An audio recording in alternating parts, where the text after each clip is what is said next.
షేర్లింగంపల్లి మదీనాగూడలోని సిద్ధార్థ హాస్పిటల్లో నూతనంగా ఏర్పాటు చేసిన వెల్కిన్స్ కార్డియాక్ సెంటర్ ను ప్రముఖ సీనియర్ ఇంటర్నేషనల్ కార్డియాలజిస్ట్ మరియు electrophysiologist doctor S Guruprasad, doctor Siddhartha రెడ్డిలు హాజరై ప్రారంభించారు.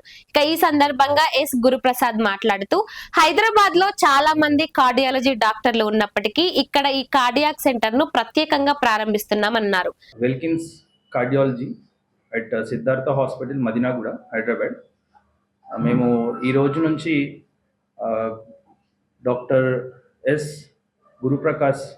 గురుప్రసాద్, ప్రముఖ interventional cardiologist and electrophysiologist and also professor at ESI hospital Chennai. So మేము ఈ రోజు నుంచి మా కార్డియాలజీ డిపార్ట్మెంట్ కూడా డాక్టర్ గారి ముఖ్యమైన ఆపరేషన్స్ అన్నీ కూడా ఈ రోజు నుంచి సార్ ఆధ్వర్యంలో జరగబోతుంది. సో ఇప్పటి వరకు సార్ దాదాపు అన్ని రకాలైన ముఖ్యమైన సర్జరీస్, ఇంటర్వెన్షన్స్లో అండ్ వాల్ రిప్లేస్మెంట్ సర్జరీస్ ఇలాంటివన్నీ కూడా చేయబడి జరిగింది. దాదాపు 20,000 సర్జరీస్ సక్సెస్ఫుల్గా కంప్లీట్ చేశారు. అండ్ మన దేశంలోనే ఫస్ట్ పల్మనరీ డీనర్వేషన్ సర్జరీస్ చేశారు. సో ఇలాంటి సర్జరీస్ చాలా తక్కువ చేయబడి ఉంటున్నాయి ప్రపంచంలో.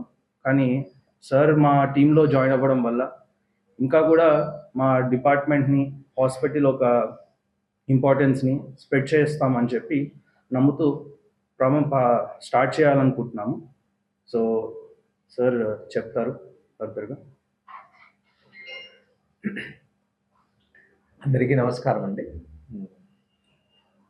Thank you Siddharth hospitals and Wilkins heart care. హైదరాబాద్కి ఆల్మోస్ట్ నేను చాలా డాక్టర్స్ విషయంలో సుపరిచితున్నే. బేసిక్గా తెలుగు అనే కాబట్టి చెన్నైలో సెటిల్ అయినా హైదరాబాద్లో చాలా కేసెస్ చేశాను, చాలా ఆపరేషన్స్ చేశాను. చాలామంది మా డాక్టర్ ఫ్రెండ్స్కి సుపరిచితుండే. సో నా పేరు గురుప్రసాద్, కార్డియాలజిస్ట్ని. అందరూ చాలామంది ఉన్నారు, చాలామంది కార్డియాలజిస్టులు ఉన్నారు, చాలా పెద్ద పెద్ద హాస్పిటల్స్ ఉన్నాయి, ఎంతోమంది ఉన్నారు. మరి దీని స్పెషాలిటీ, దీని ప్రత్యేకత అని ఎక్కువగా లేదా కొత్తగా చెప్పటం ఏం లేదు. కానీ ఇటువంటిది ఒకటి అంటే ఈ హాస్పిటల్లో, ఈ ఏరియాకి సంబంధించి ఈ హాస్పిటల్లో కార్డియాలజీ డిపార్ట్మెంట్ కూడా స్టార్ట్ చేస్తాం. ఇది సాధారణమే. ఒకటేమంటే ఇక్కడ పీపుల్ ఫ్రెండ్లీ, పబ్లిక్ ఫ్రెండ్లీ, అంటే డైరెక్ట్గా మేమే ఇంటరాక్ట్ అవుతాం. మన అడ్మినిస్ట్రేషన్ ఉంటారు, వాళ్ళు పేషెంట్స్ మంచి చెడు చూసుకొని పేషెంట్ ఫెసిలిటీ అంటే పేషెంట్ని బట్టి వాళ్ళ అఫోర్డబిలిటీని బట్టి ప్రొసీజర్స్ కానీ హెల్త్ చెకప్స్ కానీ జరుగుతాయి. సో ఇవన్నీ తెలిసినవే, సాధారణమైనవి. ఒక్కటేమంటే కొన్ని స్పెసిఫిక్ ప్రొసీజర్స్ అంటారు, అంటే రేర్, ప్రపంచంలోనే చాలా తక్కువ మంది చేయగలిగినవి, చాలా రేర్గా. అవి ఇక్కడ త్వరలో స్టార్ట్ చేయడం జరుగుతుంది. ఆల్రెడీ క్యాత్ ల్యాబ్ కూడా ఉంది. ఈ ప్రొసీజర్స్ చేయాలంటే కొన్ని ఎక్విప్మెంట్స్, కొన్ని సెటప్ అవసరం అవుతుంది. అది వస్తున్నాయి, ఆల్మోస్ట్ స్టార్ట్ అయ్యాయి కూడా. న్యూరాలజీలో ఆల్రెడీ స్టార్ట్ చేశాను. అదేవిధంగా గుండెకి సంబంధించింది కూడా స్టార్ట్ చేయాలన్నది మా అభిలాష. సో ఇది ఎందుకు ఇంత అట్టహాసం అనేది, ఇప్పుడు అబద్ధం, ఆడంబరం, నిజం, నిజాయితీ ఒక అడుగు వేసే లోపల ఇది ప్రపంచాన్ని చుట్టేసి వచ్చేస్తుంది. అంటే ఒక నెగటివ్ వార్త మీరు ప్రచురిస్తే దానికి వచ్చే పాపులారిటీ ఒక మంచి వార్తకి ఇది ఎక్కడో మూలబడితే చదివే విషయమే. కానీ ఇటువంటిది దీన్ని ప్రొజెక్ట్ చేయాల్సిన అవసరం ఉంది. అంటే ఇది ఇలా కూడా, ఎందుకంటే మంచిని ప్రొజెక్ట్ చేయాల్సింది మీడియా. నేను చెప్తే, నేను ట్రీట్ చేస్తే ఒక పేషెంటే, కానీ మీ ద్వారా వందల వేల లక్షల మందికి తెలిసే ఛాన్స్ మీడియాకున్న బలం. సో కాబట్టి ఇక్కడ ఇదే నేను పెద్ద పెద్ద కార్పొరేట్స్లో చేస్తే 1,00,000 నుంచి ఎంతవరకు అయినా, ఎస్పెషలీ ఫారిన్ పేషెంట్స్కి, అటువంటిదే కాదు, ఇప్పుడు ఎటువంటి వాళ్ళకైనా సోషల్ రెస్పాన్సిబిలిటీ అనేది ఉంటుంది. సో అలాగే మాకు కూడా కార్పొరేట్స్ కానీ, కార్పొరేట్లో పనిచేసే డాక్టర్స్ కానీ, సో మేము సాధారణ ప్రజలకు కూడా అందుబాటులో ఉండాలని అనుకుంటాం. సో కనీస ఖర్చు అంటే మాకు అయ్యే ఎక్విప్మెంట్ ఖర్చు పెట్టుకుంటే మేము అటువంటి రేర్ ఆపరేషన్స్ చేయగలుగుతాం. నేను ముఖ్యంగా చాలా వరకు విదేశాలు ట్రైన్ అయిన వాడిని, అక్కడ అక్కడ ప్రొఫెసర్గా కూడా విజిటింగ్కి వెళ్తుంటాను.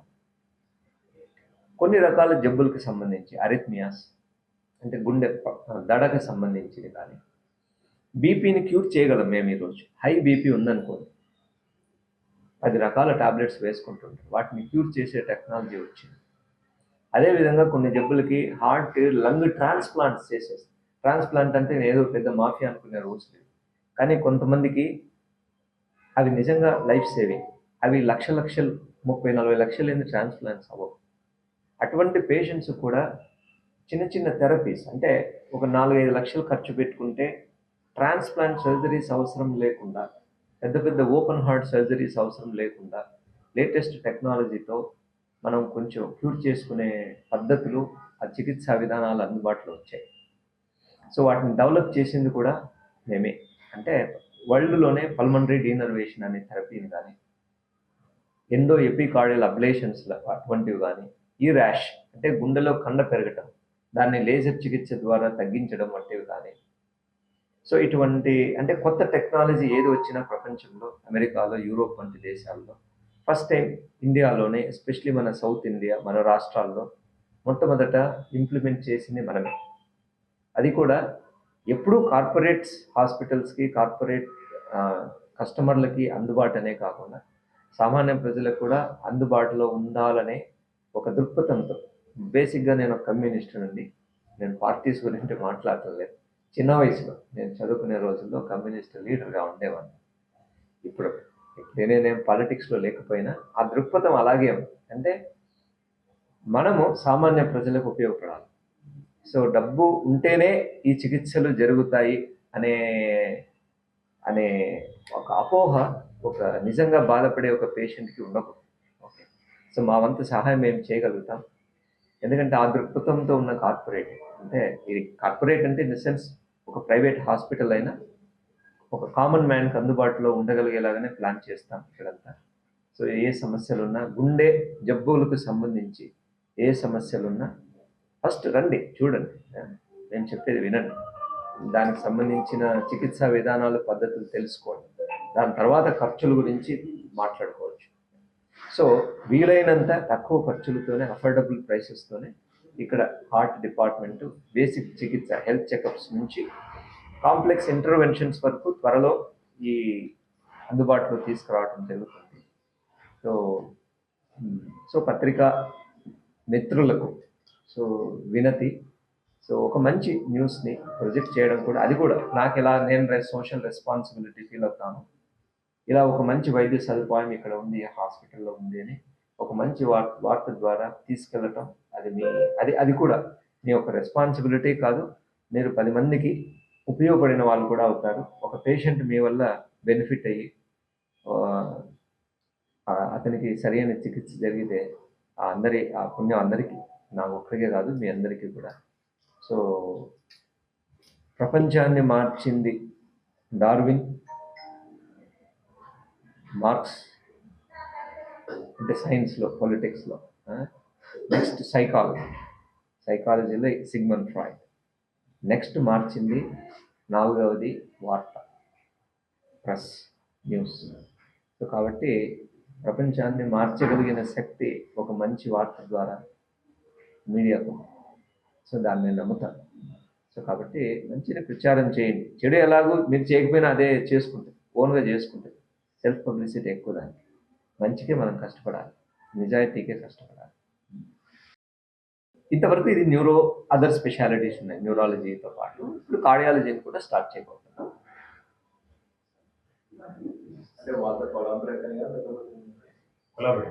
కొలాబరేషన్, ఎందుకంటే ఇప్పుడు ఇది హాస్పిటల్ బిల్డింగ్, దీనికి ఓనర్ సపరేట్. ఇది ఇక్కడ సార్ ఇప్పుడు మంచి ల్యాబ్ ఉంది, ఫెసిలిటీస్ ఉన్నాయి, ఆల్రెడీ న్యూరాలజీ పేషెంట్స్ ఉన్నారు, హార్ట్ కూడా స్టార్ట్ చేయాలి. ఎందుకంటే ఎక్విప్మెంట్ ఒకటి.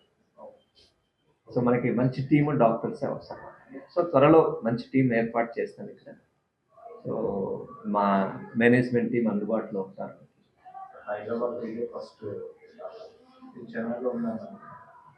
అంటే నా వెంచర్ ఇది అంటే నేను ఇంతకుముందు హైదరాబాద్లో చాలా కార్పొరేట్ హాస్పిటల్లో చేశాను. ఇది డైరెక్ట్ గా నేను ఇన్వాల్వ్ అయ్యి అంటే నా టీం ద్వారా నేను ఎస్టాబ్లిష్ చేసుకుంటున్న సర్వీస్ ప్లాన్ ఫార్మింగ్. నేనేమంటే యూజువల్ గా నేను అంటే నా ఎక్స్పర్టీస్ చాలా తక్కువ ఉంటుందండి. అంటే ప్రపంచంలో కొన్ని చికిత్సా విధానాలు కనిపెట్టింది నేనే. బీపీకి క్యూర్ మీరు నా పేరు గూగుల్లో టైప్ చేస్తే అంటే ఇంటర్నేషనల్ రీసెర్చ్ ఫోరంలో మన భారతదేశం తరఫున చాలా విషయాల్లో రీసెర్చ్ చేశాను. నేను ఒక కంట్రీ రిప్రజెంటేటివ్. నా ఒక ఎమ్మెల్యే అయితే వచ్చే పేరు సైంటిస్ట్ ఉండదు ఇండియాలో. ఓకే, సో కాబట్టి మనం ఎత్తుక్కోవాలి సైంటిస్ట్. సో బీపీకి సంబంధించిన క్యూర్ రీనల్ డీనర్వేషన్ అంటారు. అలాగే పల్మనరీ డీనర్వేషన్ చాలా చిన్న వయసులో అమ్మాయిలకి కొంతమందిలో 1000 మందిలో ఒకరికి హార్ట్ గుండా బీపీ లాగా లంగ్స్ లో కూడా బీపీ వస్తుంది. దాన్ని పల్మనరీ హైపర్ టెన్షన్ అంటారు. చికిత్స లేదు, ఆ గుండె మార్పిడే చికిత్స. లంగ్స్ ట్రాన్స్ప్లాంట్ చేయాలంటారు, హార్ట్ ట్రాన్స్ప్లాంట్ చేయాలంటారు. అటువంటి వాటికి నూతన విధానంలో ఒక చిన్న లేజర్ థెరపీ, పల్మనరీ డీనర్వేషన్ అనే లేజర్ థెరపీ ద్వారా దాన్ని మాయం చేస్తామని చెప్పాం, కానీ షుగర్ బీపీ లాగా దాన్ని కూడా కంట్రోల్ చేసుకొని ఆయుష్ పెంచుకోవచ్చు. ట్రాన్స్ప్లాంట్ లాంటివి అవసరం లేకుండా కొన్ని అందరూ చేసుకోలేదు, అందరికి అందుబాటులో ఉండదు, డోనర్స్ దొరకదు. మనకి ట్రాన్స్ప్లాంట్ జరగాలంటే ఒక వ్యక్తి చావాలి, హార్ట్కి కానీ లంగ్స్కి కానీ. కిడ్నీ లివర్ వేరే లైవ్ డోనర్ ఇవ్వచ్చు, మనం మన పిల్లలకి ఇవ్వచ్చు, ఇంకోటికి ఇవ్వచ్చు. కానీ హార్ట్ లంగ్స్ అంటే ఒక వ్యక్తి చావాలి. సో అది మనం కోరుకోకూడదు మానవతా దృక్పథంతో. సో కాబట్టి దానికి ఆల్టర్నేట్స్ మనం థింక్ చేయాలి. సైంటిస్టులు అట్లా ఫోకస్ చేయాలి. నేను ట్రాన్స్ప్లాంట్ స్పెషలిస్ట్ అయినా నేను ట్రాన్స్ప్లాంట్ని ఎంకరేజ్ చేయను. ఎందుకంటే ఇంకో వ్యక్తి చావాలి ఎందుకు, దానికన్నా వేరే కొత్త విధానాలు కనిపెడతారు. ట్రాన్స్ప్లాంటే అవసరం లేకుండా ఉండే చికిత్స విధానాలు వచ్చాయి. హార్ట్లో మీరు 10 మంది హార్ట్ ఫెయిల్యూర్ పేషెంట్ని తీసుకురండి, 10 మందిలో 9 మందికి నేను ట్రాన్స్ప్లాంట్ అవసరం లేకుండా క్యూర్ చేయగలను. రోబోటిక్ పేస్ మేకర్స్ వచ్చాయి. ఇప్పుడు దడకు సంబంధించి అబ్లేషన్ అనే చికిత్స విధానాలు వచ్చాయి, పల్మనరీ డీనర్వేషన్, ఇటువంటివి చాలా థెరపీస్ అందుబాటులో ఉన్నాయి. అవి ఇప్పుడు ట్రాన్స్ప్లాంట్ 25 లక్షలకి తక్కువ లేదు ఏది కూడా. అది గవర్నమెంట్ స్కీమ్స్ ఉన్నాయి, అయినా కానీ ఇంకో డోనర్స్ దొరకరు. బ్లడ్ లాంటిదే, ఒకళ్ళు ఇస్తే కానీ దొరకదు. ₹1 ఇస్తా నన్ను కొనలేవు. సో డబ్బులతో కొనలేటివి చాలానే ఉన్నాయి వైద్యంలో కూడా. సో కాబట్టి మన మెడికల్ కమ్యూనిటీ అనేది ఇటువంటి కాస్ట్లీ ట్రీట్మెంట్ని అవాయిడ్ చేసి సామాన్యానికి అందుబాటులో ఉండే నూతన పద్ధతులు తీసుకురావాలి. అది సైంటిస్టులు, డాక్టర్ల, మేధావుల యొక్క నిజమైన పని. అది కాస్ట్ తగ్గించి సామాన్యుడికి అందుబాటులో ఉండాలని. ఇప్పుడు మొబైల్ అందరి చేతిలో ఉందా? అది ఒకప్పుడు మిలియనీర్స్ డ్రీమ్, ఈరోజు అందరికీ ఉంది. అట్లా అది నాకు డబ్బు లేదు కాబట్టి నేను బతకలేను అనేది మాయమైపోవాలి సొసైటీలో. ఒక థెరపీ అనేది, లైఫ్ సేవింగ్ థెరపీ అనేది ముఖ్యంగా అందరికీ అందుబాటులో ఉండాలి. అది నా కోరిక. అందుకే మేము రీసెర్చ్ చేస్తుంటాం. హార్ట్ సర్జరీ అయిన తర్వాత 10 years, 11 years, 12 years వరకే ఉంటుంది. తర్వాత మళ్ళీ మనిషి అంతకంటే ఎక్కువ పని చేయదు అనేది ఒక అపోహ ఉంది సార్. అంటే కొన్ని ఇప్పుడు నేను చెప్తాను. ఇప్పుడు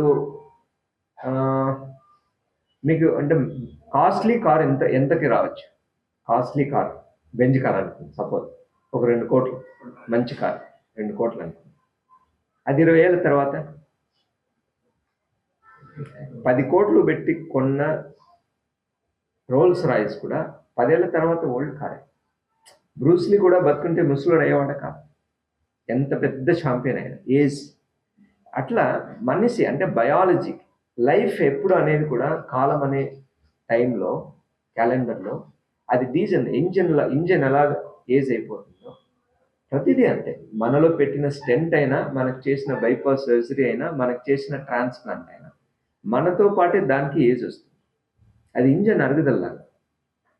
కార్ని వాడకుండా పార్క్ చేయొచ్చు, కానీ ఇది ఎప్పుడు ఆన్లో ఉన్న ఇంజన్. ఆన్ ఉంటేనే మనకి లైఫ్ ఉంది.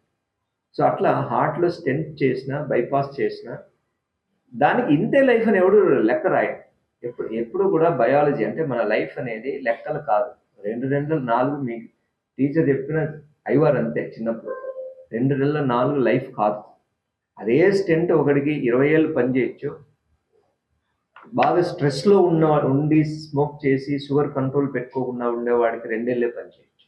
సో కాబట్టి బైపాస్ ఆపరేషన్ కానీ 10 ఏళ్ళే పనిచేస్తుంది, 15 ఏళ్ళే పనిచేస్తుంది, అలా కాదు. చక్కగా ఉన్నప్పుడు 20 ఏళ్ళు కూడా చూశాను నేను. అది రూల్ కాదు. అదే సర్జన్ 20 మందికి చేస్తే ఒకరికి ఒక్కో రిజల్ట్ ఉంది. ఓకే, మీ స్కూల్ చూసుకోండి, మీ స్కూల్లో 100 మంది ఉంటే 100 మంది ఒకేలా ఉన్నారా? ఒక్కోళ్ళు ఒక్కో లెవెల్లో ఉన్నారు. అదే మాదిరి కానీ చెప్పిన ఐవారు ఒకటే. సేమ్ అట్లా 10 ఏళ్ళే పనిచేయాలనేది రూల్ కాదు. పేషెంట్ లైఫ్ స్టైల్ని బట్టి అన్నీ పర్ఫెక్ట్గా ఉంటే లాంగ్ లైఫ్. ఇప్పుడు హెల్మెట్ పెట్టుకొని బండి రెగ్యులర్గా సర్వీస్ చేసుకొని పెళ్ళంలాగా చక్కగా తుడుచుకొని బాగా ప్రేమగా చూసుకుంటే మీ బండి యమహా బుల్లెట్ ఏదైనా 20 ఏళ్ళు వస్తుంది. అట్లా సేమ్ థింగ్ మన మెయింటెనెన్స్ని బట్టి మన లైఫ్.